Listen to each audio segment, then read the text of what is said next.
Amaramu ma di mu na anọ m ka nne di mu na anọ m. Afụwa agbọghọ bịasịmụna na anụlụ di o eyotago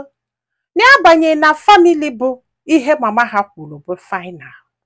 and na abanye na family bụ ihe ọbụla di ga-eme na ọ ga-ajụ ndị be ha ọjụọ mami ọjụọ nwanne nwoke. Ọsị m nne na abata mụọli ofu nwa nwoke eyotago mesie mụọ nke abụọ nwa afọ nwụọ. N'ofu nwa nwoke ka a ji na before die wee jebe obodo oyibo. Ọsị bụ na die nwere ike inye mami ya ego ịghọtago gotelu mami ya ife mana o nwere ike inye nyanwa ego ma ọ gotelu ya ife kama onye mami ya o gotelu nyanwa. Ọsị bụ na ihe gwụrụ ya ike bụ ịgbara nwoke nwere ike ịnọgide welu 1 naira nye gị ka ị wee jiri aka gị gote nya nọrọ na-ejikwa ihe nka ka ọ na-achọ ije obodo oyibo na o nwere ebe mami ya nwere ụlọ free. O wee yọbịa sị ya ka ndị bie nọrọ ebe afọ mami ya jụ welu nwanne nwoke nke ọdụdụ tinye ebe afọ ya wee je wee ha ya ụlọ biri ya na nwa ya nwoke yọtago. Ọsị mụ na die n'obodo oyibo na-eweta ego mana mgbe ọbụla ọ ga-enye ya ego na ọ ga-asị anya jegodo afịa ka o jee kwee ihe a na-ele n'afịa ọnụ o kwechee nya ọnụ ụdị ego na a na-eli ya. O wee bịa wee nye onyezie still na ọ ya ewepụkwa ego na ya wee bịa ka nye. Agbabụ na aghọta ebe m na-eje na like ndị chọrọ igo rice go beans go na-ago ibie na die ga-asị ya ya jee afịa ka o jekwe rice ọnụ kwuo ogiri ọnụ kwuo nnu ọnụ kwuo ose ọnụ ya ga-ekweche fancha ọnụ nye list edesi ego na a na-ele fancha. O nwere ike ọkpọọ mami ya mami eje chekie o chekisie then ọ ya enyekwu ya ego na iwu na ọ ga-ewepụ ego na ya mebi na o nwere ike ịda before ya ejebe afịa. Sị m nne na ha mara ụdị mara eji ya banye na ya o bụ na ihe ọbụla ya na di kpalụ na ọ ga-eje jụ mami ya before eme ihe anwa na o nwere nwaanyị nke izizi ọ chọbụla ịnụ o mami ya sị na ya laikere ọ hapụ na o nwere nke ọ tụbala ime o mami ya sị na ọ laikere ọ hapụ before mami ya wee kweta onye nke a kịta anụwa wichi bụ nyanwa ọ na-anụ. Si ọ nọgide ya wee yọba dị wee sị ya mepelie shop ka o nwee ife a na-eme ịghọtago maka na ya mee catering ka o nwee ife a na-eme ka a wee na-akpata ego wee na-ehelp onwe ya maka na di ya chọrọ ịma ma ya na-ete ude o ma ya na-ahụ ncha o ma ya na-egbogo egbogo o ma ya na-agbada agbada na di ya chọrọ ịma.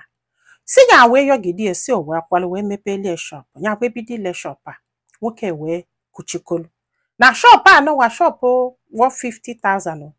ka a si enye nwa nne ka a si ele ife ka a si egbogo ka a si egbede mami ya na-amonite ya nwanne ya nwaanyị na-amonite ya. Ọ sị m ịmara na shop afọ elu dị ihe 2 years shop kwụrụ ọtọ daa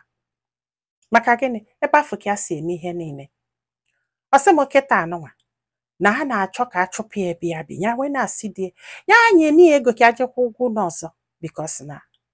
a na-achọ ka a chụpụ ha ebe ya bi ịghọtago. Ụlọ agbazi ihe di gwara ya kịta ya jekwe ka mami ya nye ụlọ. O nwere ebe ọzọ ụlọ pụtakwalụ n'ebe mami ya nwere dị ụtọ n'ịmago papa ya anwụgo na mami ya nwezi property niile papa ya hapụrụ. Mami ya wee na-asị anya kukwelu nwa ka ọ bịazie ebe afọ ka ọ bịa bili. Ọ sị bụ na ịfụ compound ya na-agwa m ihe a in fact ọ sị m nne n'ike agwụgokwe o regardless na die n'obodo oyibo na ihe abụrụ di ka ya na-anụ nọ nne die na-anụ ya na ọ bụrụ die ịghọtago ihe ya na die kwuru o chekwa nne die bifo enye ya ego nne die ga-akọnfam ya. Onye n'obodo oyibo ka a na-edelu list nnu na ose na magị na ogiri dị n'afịa bifo wee bịa kanye gị ego. Ọ sị bụ onwe ka o si wee duo anyị ka this guy nwegodo ego ma ọ nata Naija na ihe a ga-abụ a successful marriage na ya dọrọ shop na ihe a bụrụ etu esi anụ nwaanyị as long as na mami ya nọ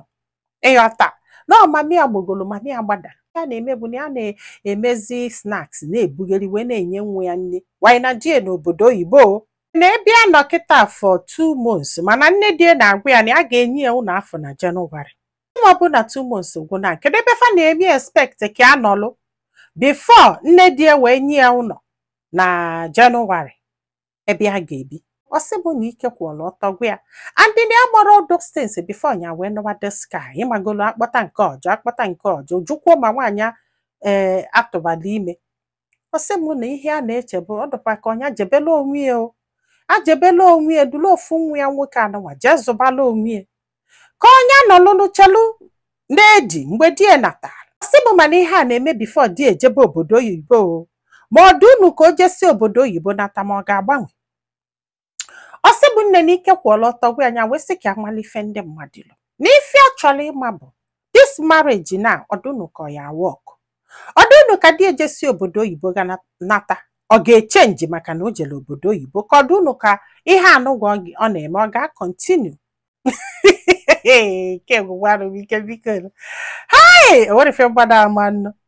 Gwa anyị filo na comment section maka na ọ ga-enyelu this girl aka iji ma ife ọ ga-eme ma nyekwazalụ m aka tụsa ozi a ka olu ndị ọzọ ntị. Ndị be anyị daalụnụ ka ọ dị n'ụbọchị ọzọ.